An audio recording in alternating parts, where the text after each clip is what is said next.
Welcome back to A Celtic State of Mind.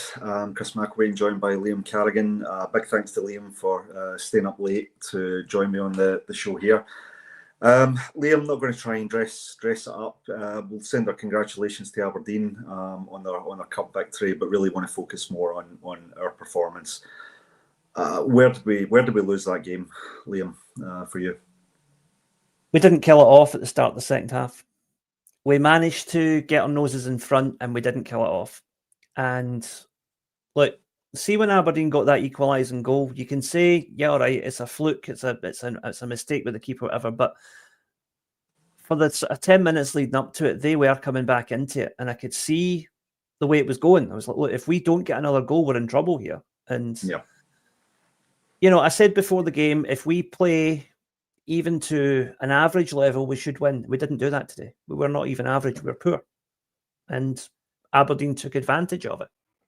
Yeah, I would agree with that. I think I would view that overall as one of the worst performances we've had all season. And it's just unfortunate we saved it for today's match. Yeah, half-time, Liam, we spoke about the fact that we were dominating possession. Right, but dominating possession is something that we're very, very good at, and we do it through, throughout the season. We do it in many, many games. But domination only pays off if it leads to something. If it leads to clear-cut chances. If it leads to something that makes a material difference to a match.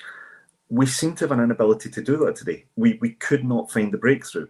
Now, we can point to the absence of Rio Hatate, we can point to the absence of Jota, we can point to the fact that maybe certain players haven't been playing well enough.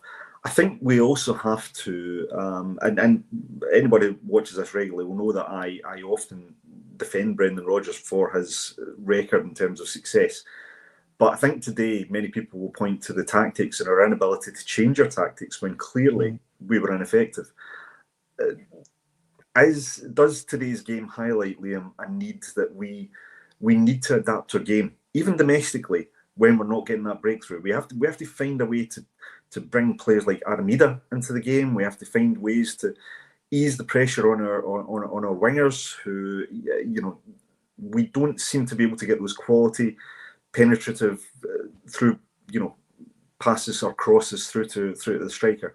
I mean, what do we need to do to address that? Because I think teams are now recognising that we're maybe a little bit one note. See, when you look back on it, right, the first time Rodgers was at Celtic, a similar thing happened. We got to about the 18-month period and teams started to kind of figure out how to cancel out his tactics. And he left before we reached this point.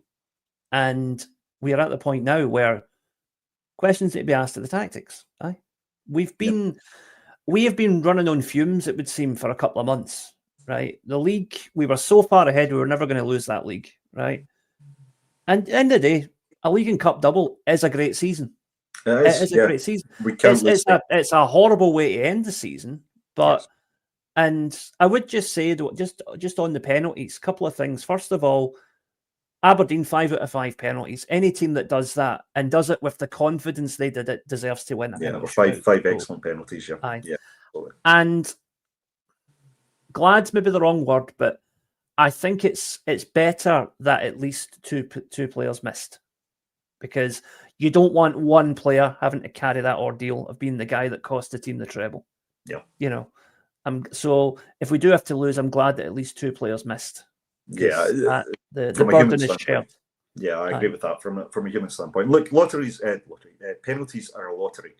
It doesn't matter how good you are, how many poles apart you are in terms of overall quality or league position or anything like that. When it comes down to 5 guys against 5 guys taking a penalty kick, it can go anyway. It's one save, one mishit, one bad decision. So I think the penalties are what they are. Once it goes to penalties, it's anyone's game. However, we had 120 minutes there, and we referenced it before the game. Our previous record against Aberdeen, the last 3 games have been 3 victories, and 2 of them have been on the right side of a 5-1 victory. Now, when you look at that record, and you look at our most recent performance against Aberdeen, where we really played them off the park for the largest parts of that game, it's not unreasonable to go into today's game. We said it before at the hand, we take nothing for We take nothing for granted. You know, you don't come into a game automatically thinking you're going to win it. But I think you have the right to expect a higher level of performance than what we got today. Too many players, I think, off it today. We did, you know, we did some things right in the game. You know, our defensively we were pretty solid up until we lost the goal. Callum McGregor, I think, was having a decent game, and just unfortunately, he is one of the ones that's on the end of the penalty miss. But from middle to front, we were lacking something. A lot of people in the comments I can see, and I know there's a lot of strong feeling in the comments, guys. And trust me, we echo it. We're doing our best to try and break the game down a bit objectively. A lot of people in the comments talking about the miss of Rio Hatate today. Was Rio Hatate or an equivalent player the difference today? We just didn't seem to have that innovation today. We didn't seem to have that inventiveness that we needed to try and break down what was a very, very dogged Aberdeen defence. I don't know if one player would have made a difference, to be honest. But when you've got the entire team not hitting the levels that they need to, I don't know if one player makes that much difference. Yeah.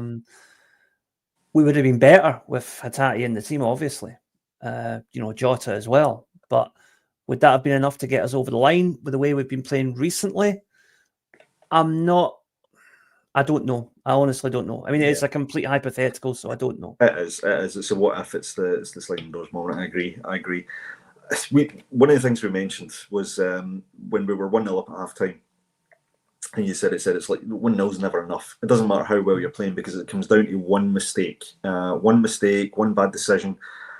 You know, and what you do is you galvanise the other side. We spoke about Aberdeen, you know, maybe getting emboldened by the fact that we weren't killing them off, even though we seem to be in a brilliant position to do so. And look, we've hit the woodwork a couple of times. We've got to talk about that as well. You know, we created some chances. It wasn't a case we didn't create any chances. And I think, you know, you need sometimes that little bit of luck. We didn't get it today. Aberdeen, you can say, maybe did get it by virtue of not conceding those chances.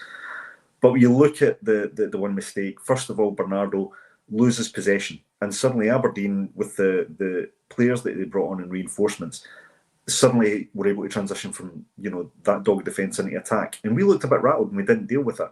Now, the shot that comes in, given how much we were extolling Kasper Schmeichel's virtues before the match, the shot that comes in, you're expecting them to save it, right? But every player, every goalkeeper has, you know, it's the highest pressure position in the team. Every goalkeeper's got the potential to make a mistake. Unfortunately, Kasper makes us today.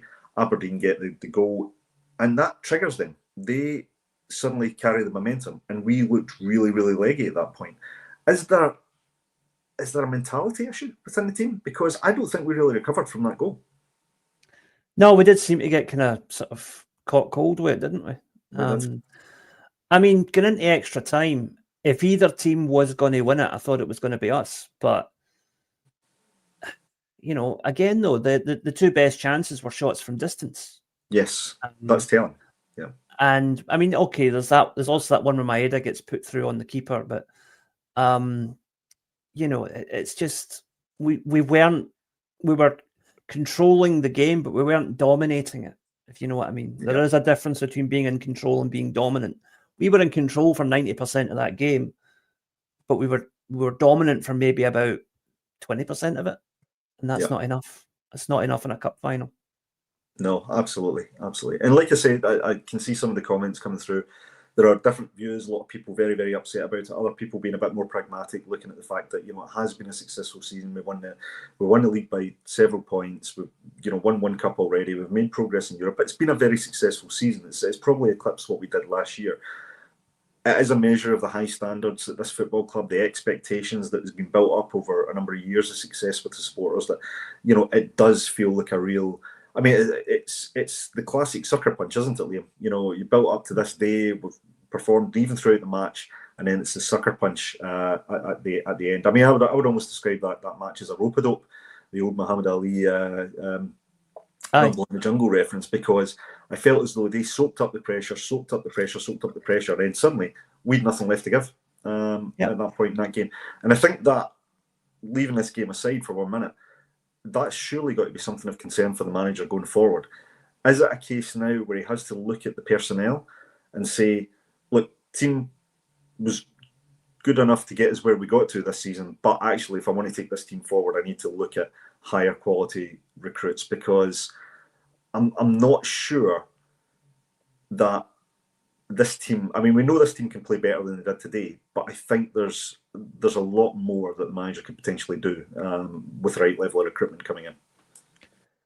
Yeah, we can definitely upgrade the quality of the squad, but there is the idea that we also need to improve our tactics, because it doesn't matter if you've got, better players. The way we set up today and the way Aberdeen set up today, they completely cancelled us out. Yep. I mean, it could be worse. At least we're not Rangers fans. Yeah, I mean, look, I'm going to bring up some of the comments because I do know that there's a strong feeling here. We're all Celtic fans. We don't like getting beat. We don't like getting beat when it's just a domestic game or even a meaningless game after the title's been won. But today does hurt. Today does hurt. William O'Toole comes in, says, "Ouch, take it on the chin, regroup, back in next season." I think that's a good attitude.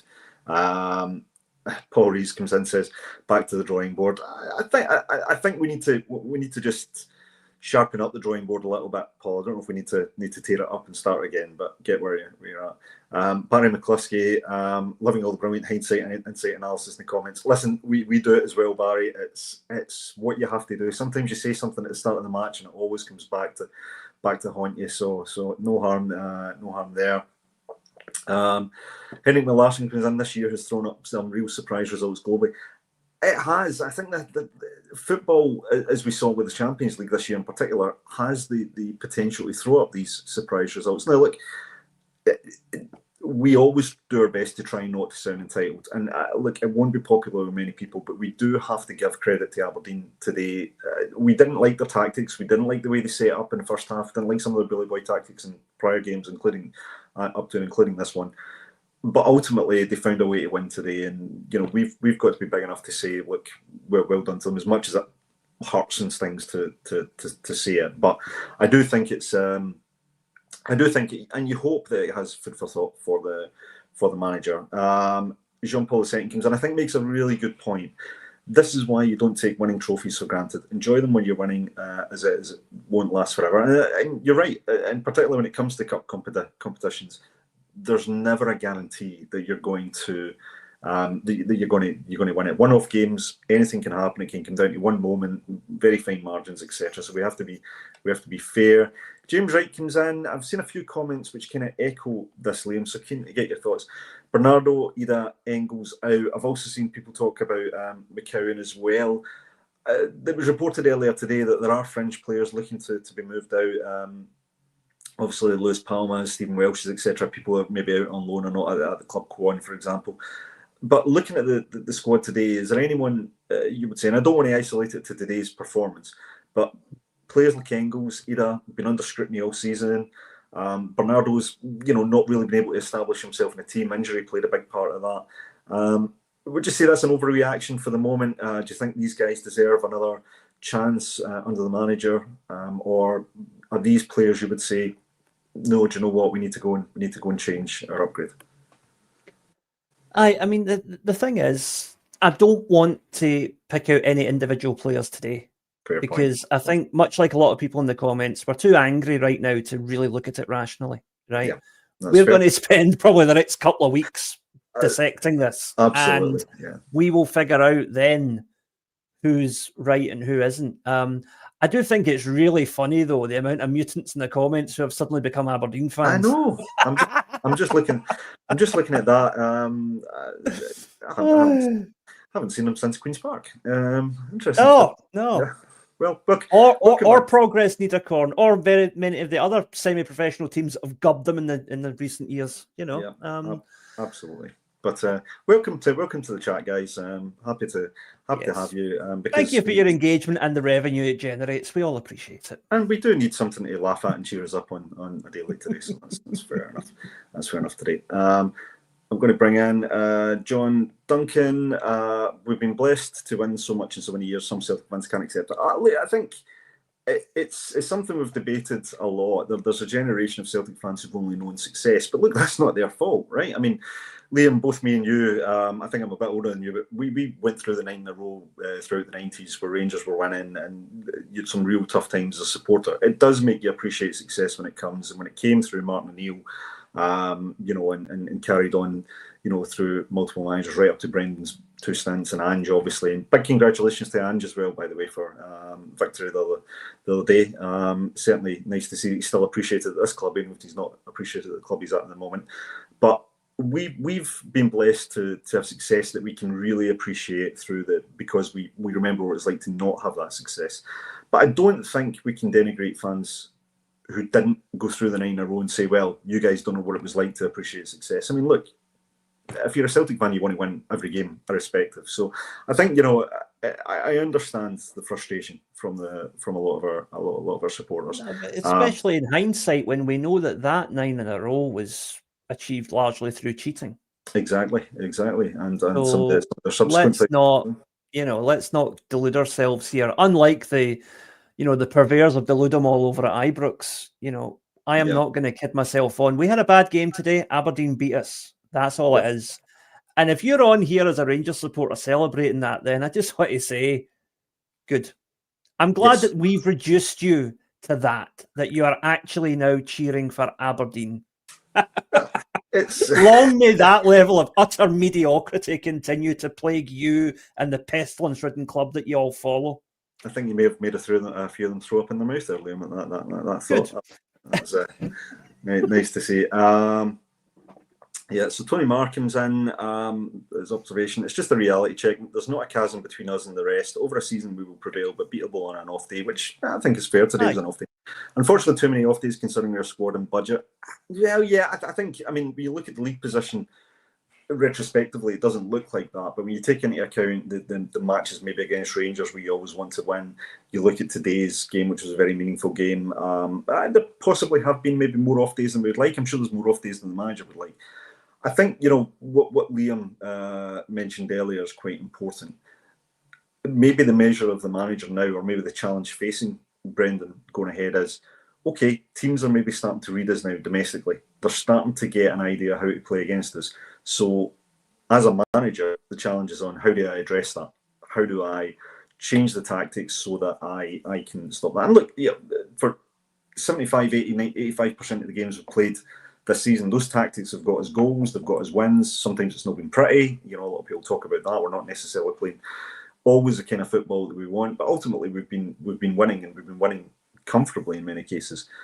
But do you think, Liam, I mean, based on our experience with Brendan, and we know he can be quite tactically, I'll say stubborn, I mean that with the greatest respect to the manager, but do you think he'll look at that and say, there were things we did right in that game, but there were a lot of things that really showed that, we need to improve in certain areas, and maybe a change in formation is necessary.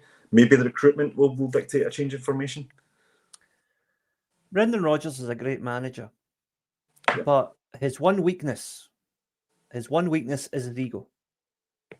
And many people point to that. He needs to set that aside now. He needs to realise that the tactics that he usually runs with are not working at the moment. And they haven't been working properly for a while now. That Rangers team shouldn't have beat us twice this season. They shouldn't have. No. Right? On evidence of how they performed. We should not be losing, with the greatest of respect, and fair play to them. They had a game plan and it worked for them. Like I said, I'll correct myself. I said 5 penalties, 4 excellent penalties Aberdeen took earlier. They had a game plan. They played to it. They got the cup. Well done, Aberdeen. But Celtic should not be in that position. Yeah, I would agree with that. I'd agree, and I think food for thought for the recruitment as well. Maybe the areas of recruitment we need to address. CJ7, welcome to the channel. Maeda run out of steam. Bad day at the office, and it just happened to be a cup final. That's a good way of looking at it. Some big signings needed. I think there were big signings needed, irrespective. But yeah, I think that's a fair point. Eric Barron comes in 3-5-2 next season. Listen, I've practically got the T-shirt with 3-5-2 on it. I've been desperate for 3-5-2 for the best part of two or three seasons. But yeah, I think Liam's point is that, you know, one of the things that makes Brendan Rodgers a great manager is his ego, but it's also his biggest weakness is that maybe just, you know, I can't remember if it was Jock Stein. I think it was a story that Hugh Keevans mentioned that Jock Stein heard on the radio somebody said he should do this, and therefore, even whether he thought it was a good idea, he would never do it because it was someone else's suggestion. I sort of wonder if there's a little element of that in the way Brendan Rodgers. Ryan Smith comes in to say exactly, Liam lad. I'm not sure what part, what point you made. He's a great one. Was it the part about the tactics or the part about the mutants? I'll leave that for the comments to decide. But it's always nice to have the validation, so I thought I would bring that up. Absolutely. Stevie Boy comes in to say Maeda got assaulted twice and he still played on. I have to say, I don't think I've seen Maeda on the end of quite so much rough treatment as what he had today. I thought he took a lot of hard knocks today, and actually it was as tired as I've seen him looking towards the end. I don't think it was all fatigue. I think he'd been battered about a fair bit. Terence Pat comes in. This kind of sums up what we're talking about. Rodgers no plan B. I think I've often said that when we see the manager making changes, and he's very much a creature of habit, you know, he'll make changes around the 60th minute. It does seem to be that it's very much like for like personnel, and you know, a lot of people may be crying out to say, well, rather than bring on, you know, a midfielder for a midfielder, you know, put another man up front, you know, take off a defender if we've got so much, you know, dominance in possession. We spoke about that at half time, you know, get two up front maybe, and have that plan B. So we wait and see maybe, you know, what Brendan will do at the moment. Stephen Kelly comes in and says, need a Sutton up front for height and presence. Yeah, God, that would be nice to get someone that was able to play that kind of target man role the way Big Chris could. Absolutely tremendous player and a great foil, but again played alongside another striker with Henrik Larsson, and sometimes Big John Hartson played at that. And you know, we've got a real nostalgia for that team for good reason, because they played so well. It does bring me to Aramida, Liam. And again, agree with you. I don't want to pick out any players. We've got all week to kind of do that level of analysis. We spoke at half time that he was putting a shift in, wasn't really getting a chance to impose himself on the match. I think there's merit in saying there wasn't a lot of service coming his way, and he was having to come deep and into areas where he's less effective to try and get into the game. We've looked at his goal return this season. It's pretty good in terms of numbers, but there's obvious with Celtic fans like us and everyone in the comments and everyone watching the game, you've got to pass the eye test as well. And I think that's where Adamida's struggled this season is passing the eye test. If you look at him on paper, you think decent investment. But if you look at the eye test, sometimes you're like, are we getting enough from the player? He had a disrupted pre-season. He's been in and out the team. I think he's a player that maybe suffers in confidence. The hope is that he comes through pre-season sharper, stronger, working with the coaches, etc., and hopefully maybe starts to show that he's a man capable of playing that number 9. But that is a problem position for the way this team plays, isn't it? Because even Daiser Maeda in times has looked isolated in that position. Yeah, he has. And look, Ida did not have a good game today. Hooking him at the time that we hooked him was the right call, right? But it shouldn't have just been like for like. We should have changed the formation. Yeah, have a go. Absolutely. Well, I think one way of looking at it, Liam, I think Aberdeen did that, didn't they? Aberdeen did that. Aberdeen decided we're 1-0 down. If we're going to lose it, we may as well go. Are we too risk averse on that front? Yeah, we are. Yep. I don't know if it's risk averse. I think we are too resistant to change. We don't adapt. You know, it's a case of sometimes it's a case of adapt or die. And, you know, if you're Rangers, you die. But that's just. And then you have a reanimated corpse and you call it the same club, you know. Guys, if you join our chat, this is what you're subjecting yourself to. This is it. It's just shameless banter at your expense. The thing is, though, right? We've won 2 trophies out of 3 this season. That is that by any standards, that's a good season, right? By any standards. This hurts today. It does, right? Not going to lie, it hurts today. And you know, the fact that we've managed to make so many Rangers fans into Aberdeen fans, I still find that hilarious. I will never stop finding that funny, to be quite honest. And but maybe it's not a bad thing in the long term that we do get a wee, proverbial kick in the nuts here, just to remind us that we can lose games if we don't take it, if we don't approach it with the complete respect that it deserves. Yeah. Because I do think there was a certain degree of people who just thought we were going to turn up and win today. And I include some of the players in that. Possibly. And that's the problem. That's a problem that needs addressed. And it's one of those issues where we're just going to have to, reassess it over the summer. We need to see what we do in terms of recruitment, in terms of clearing out. Some players are obviously not at it. And like I say, I'm not going to pass judgment today on who those are, because you need to look at it over the whole season, not just today. Because there's been several points this season where we've not been good enough. Yeah. But at the end of the day, we are still Scotland's most successful club. We are still champions. And no amount of Aberdeen supporting is going to change that. This is very true. This is very true. Bringing a point from you and Boy Martin here, long time contributor to the support of the channel, a top man as well. Let's be honest, we were no very good. Yeah. Aberdeen were worse, but the referee's best. Great day at Bad, though. Well, listen, I hope everybody at Bad is doing okay. I hope the atmosphere is not too bad. I think Liam's point is really important. We've got to appreciate what we have achieved this season. I know that won't be enough for certain people. I know that there are people that the manager will never win round, and that's fine. Listen, it's all about opinions. It's it's not on us to try and change anyone's opinion. We're just there to try and break it down as we see it. But I sincerely hope everybody at Barrazat and Design, or anywhere that you were supporting the team today, hope you're not too down. It's not put too much of a dampener on the weekend. Like I say, let's face it, as Liam's rightly pointed out, we could be a whole load less fortunate. Let's see. Aldo comes in, makes a good point here. It shows the difference that we are raging, having won a treble. Well, having just missed out on a treble, and the other lot are delighted and have won nothing again. I mean, that is the reality, and I think you're right, Aldo. There are definite levels. 1,000 missed calls. Give Aberdeen credit. Yeah, I think we did. I think we have. I think that's what we've been doing for a lot of time today. Listen, I can give them no more credit than saying I think we were rope-a-dope today. I think I want to give Jimmy Talleen the credit. He said they soaked up the pressure and they reacted in a way that we hoped we would react. So yeah, look, if you're a genuine Aberdeen fan, not a brand new, super new Aberdeen fan, then I sincerely hope that all Aberdeen fans are enjoying themselves, except for the one that threw the chair, of course, not him. But I would like to apologise as well to our regular audience for all the spelling and grammar mistakes that have suddenly appeared in today's comments. Absolutely. Looking at some of the infiltrators here are quite funny. Thank you for supporting the channel. That's all we're going to say.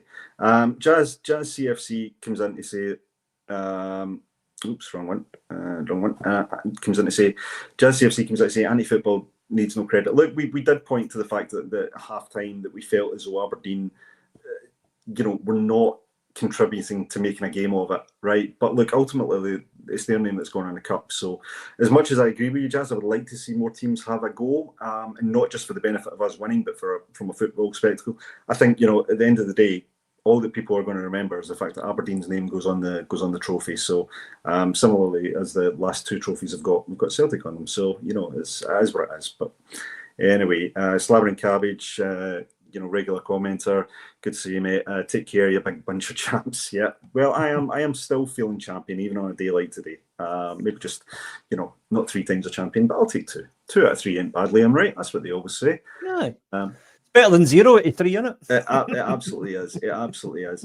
So look, we will wrap it up there. There's a couple of things I want to say. It's obviously the last game of the season, and I'm going to do my best Big Ange impression here. I just want to say thank you. And I won't speak for Paul John, because I'm sure he'll do that himself when he's back on Monday. But I do want to say a massive thank you to everyone that's supported the channel, whether it be the weekday bulletins or on the match days. I've been part of many of the match days. I've taken as much stick as anyone on here. But like Ange said about the jumper, you've embraced the hair. With Liam, you've embraced the many strips from all sorts of different countries.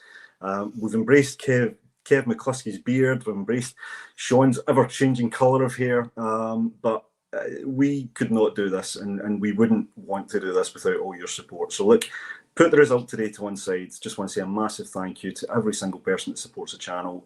And for me personally, thank you to every single person who I've met through this, through working with Acsom and the various events and everything. Honestly, I can't fault any single one of you. So thank you very, very much.